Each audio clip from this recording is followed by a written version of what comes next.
નમસ્કાર મારા વહાલા વિદ્યાર્થી મિત્રો, મેથ્સ એન્ડ ઇંગ્લિશ યુટ્યુબ ચેનલમાં આપ સૌનું હાર્દિક સ્વાગત છે. વહાલા બાળકો, હજી સુધી તમે આપણી યુટ્યુબ ચેનલ મેથ્સ એન્ડ ઇંગ્લિશને સબસ્ક્રાઇબ ના કરી હોય તો જલ્દીથી સબસ્ક્રાઇબ કરો અને વિડીયોને લાઇક કરવાનું ભૂલશો નહીં. વિદ્યાર્થી મિત્રો, આજે આપણે ધોરણ 8 અંગ્રેજી વિષયમાં ગ્રામરમાં chapter number 3 the simple past ટેન્સની એક્સરસાઇઝનું સોલ્યુશન કરીશું. ક્વેશ્ચન 1. કૌંસમાં આપેલા ક્રિયાપદોના સાદા ભૂતકાળના રૂપો વડે ખાલી જગ્યા પૂરો. અહીં ઉદાહરણ આપેલ છે. વિનીત ડ્રોપ્ડ ધ ગ્લાસ. સાદા ભૂતકાળના રૂપ વડે ખાલી જગ્યા પૂરવાની હોવાથી અહીં ડ્રોપનું ભૂતકાળનું રૂપ ડ્રોપ્ડ કરેલ છે. તે પ્રમાણે આપણે નીચેની ખાલી જગ્યા પૂરીશું. સરલા ખાલી જગ્યા સંસ્કૃત. અહીં લર્ન આપેલ છે તો લર્નનું ભૂતકાળનું રૂપ થશે લર્ન્ડ.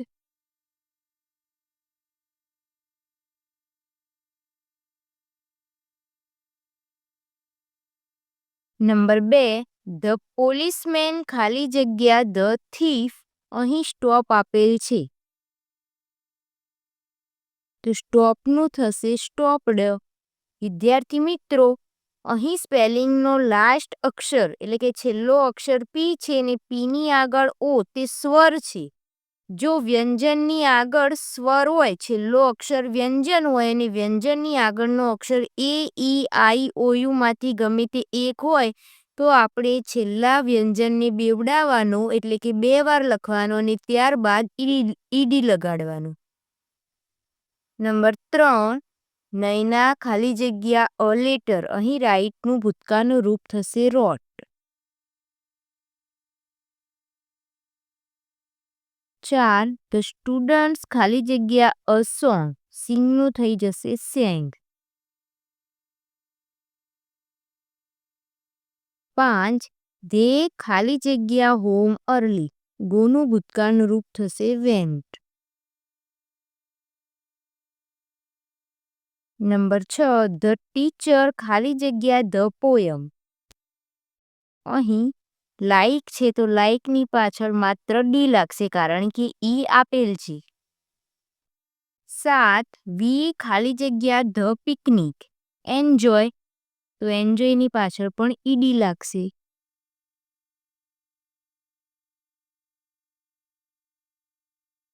8.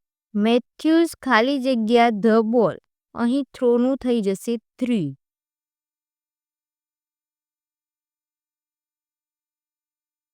9. કેતન ખાલી જગ્યા નિયર ધ ડોર. સ્ટેન્ડનું ભૂતકાળનું રૂપ થશે સ્ટૂલ. 10. હિના ખાલી જગ્યા ફોર ધ ટોય.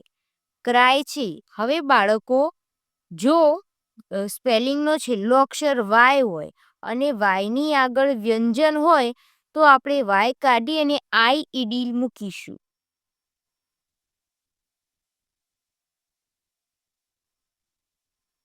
પ્રશ્ન 2. કૌંસમાં આપેલા શબ્દોનો ઉપયોગ કરીને પ્રશ્નોના ઉત્તર લખો. ઉદાહરણ જોઈએ. When did Mayur come home. Mayur ક્યારે ઘેર આવ્યો? અહીં એટ 5 o'clock આપેલ છે તો આપણે એનું પ્રશ્નાર્થ વાક્યમાંથી વિધાન વાક્ય બનાવીએ. મયુર કમનું થઈ જશે કેમ? કારણ કે ડીડ નીકળી જશે એટલે ભૂતકાળનું રૂપ થઈ જાય. મયુર કેમ હોમ એટ 5 o'clock. તે પ્રમાણે પ્રશ્ન 1.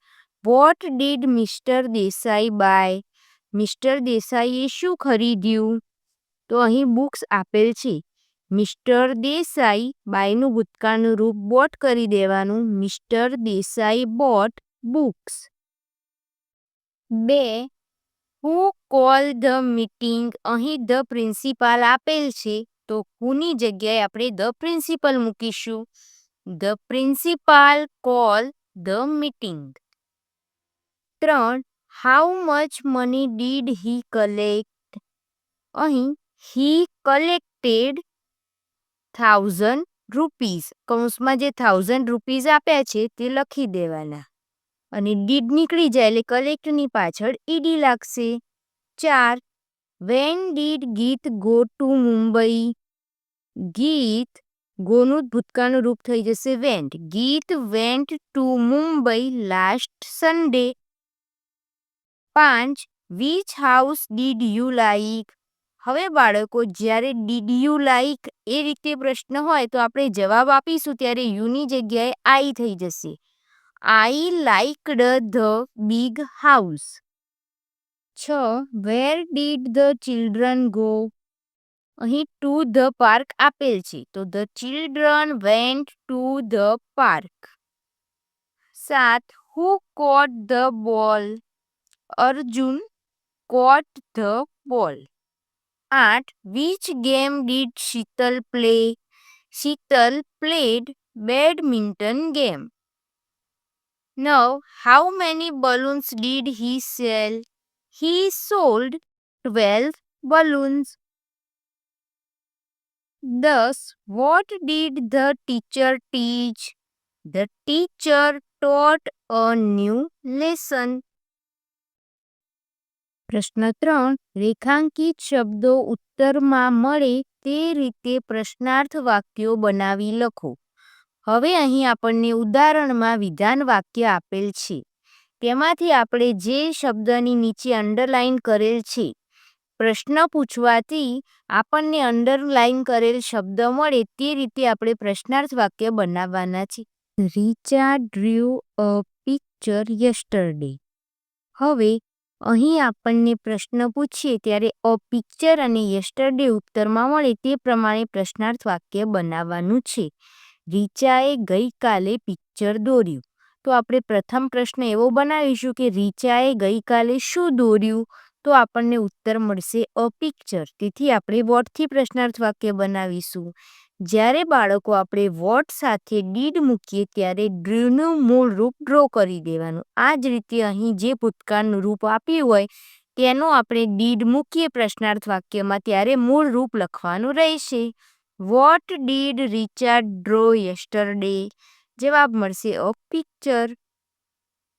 ત્યારબાદ રીચાએ પિક્ચર ક્યારે દોર્યું? તો જવાબ મળશે યસ્ટરડે. તો અહીં વેનથી પ્રશ્નાર્થ વાક્ય બનાવીએ. When did Richard draw a picture?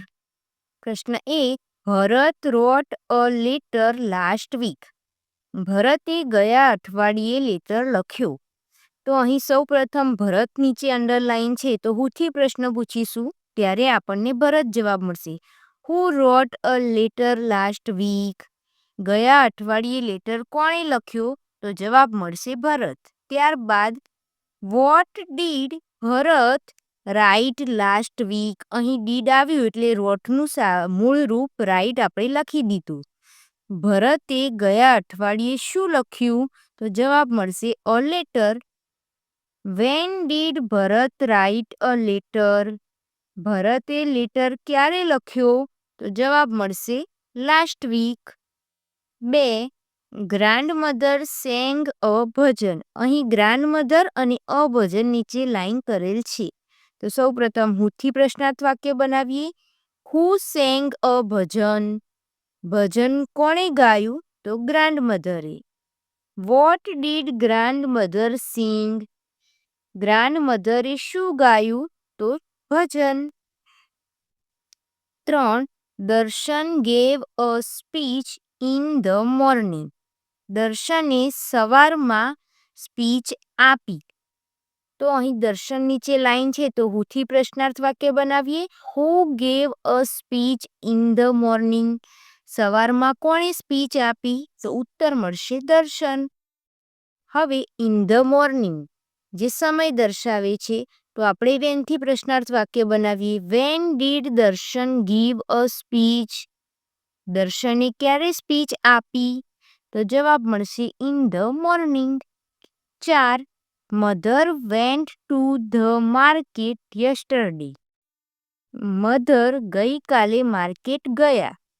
હવે અહીં મધર નીચે અંડરલાઈન હોવાથી હુથી પ્રશ્નાર્થ વાક્ય બનાવીએ. Who went to the market yesterday? Where did mother go yesterday? Mother ગઈકાલે ક્યાં ગયા હતા? તો જવાબ મળશે to the market. When did mother go to the market? Mother market ક્યારે ગયા? તો જવાબ મળશે ગઈકાલે. 5. Sarla put the book in the cupboard. સરલાએ કબાટમાં બુક મૂકી. તો અહીં સરલા નીચે અંડરલાઈન છે, તો હુથી પ્રશ્નાર્થ વાક્ય બનાવીએ. Who put the book in the cupboard. ત્યારબાદ what did Sarla put in the cupboard. અને ઇન ધ કપબોર્ડ જે સ્થળ દર્શાવે છે તેથી વેરથી પ્રશ્નાર્થ વાક્ય બનાવીએ. Where did Sarla put the book. 6. The children sat in the hall in the morning. અહીં ધ ચિલ્ડ્રન નીચે અંડરલાઈન હોવાથી હુથી પ્રશ્નાર્થ વાક્ય બનાવીએ. Who sat in the hall in the morning. ત્યારબાદ ઇન ધ હોલ જે જગ્યા બતાવે છે તેથી વેરથી પ્રશ્નાર્થ વાક્ય બનાવીએ. Where did the children sit in the morning. In the morning જે સમય દર્શાવે છે તેથી વેનથી પ્રશ્નાર્થ વાક્ય બનાવીએ. When did the children sit in the hall. 7. The teacher taught us grammar. Who taught us grammar. Grammar કોણે શીખવ્યું? તો જવાબ મળશે the teacher. What did the teacher teach us. ટીચરે શું શીખવ્યું? તો જવાબ મળશે grammar. 8. Soham play cricket last week. Who played cricket last week? Soham. What did Soham play last week? Cricket. When did Soham play cricket last week? 9. They bought a new car last month. હવે અહીં new car નીચે underline છે, તો વોટથી પ્રશ્નાર્થ વાક્ય બનાવીએ. What did they buy last month? New car.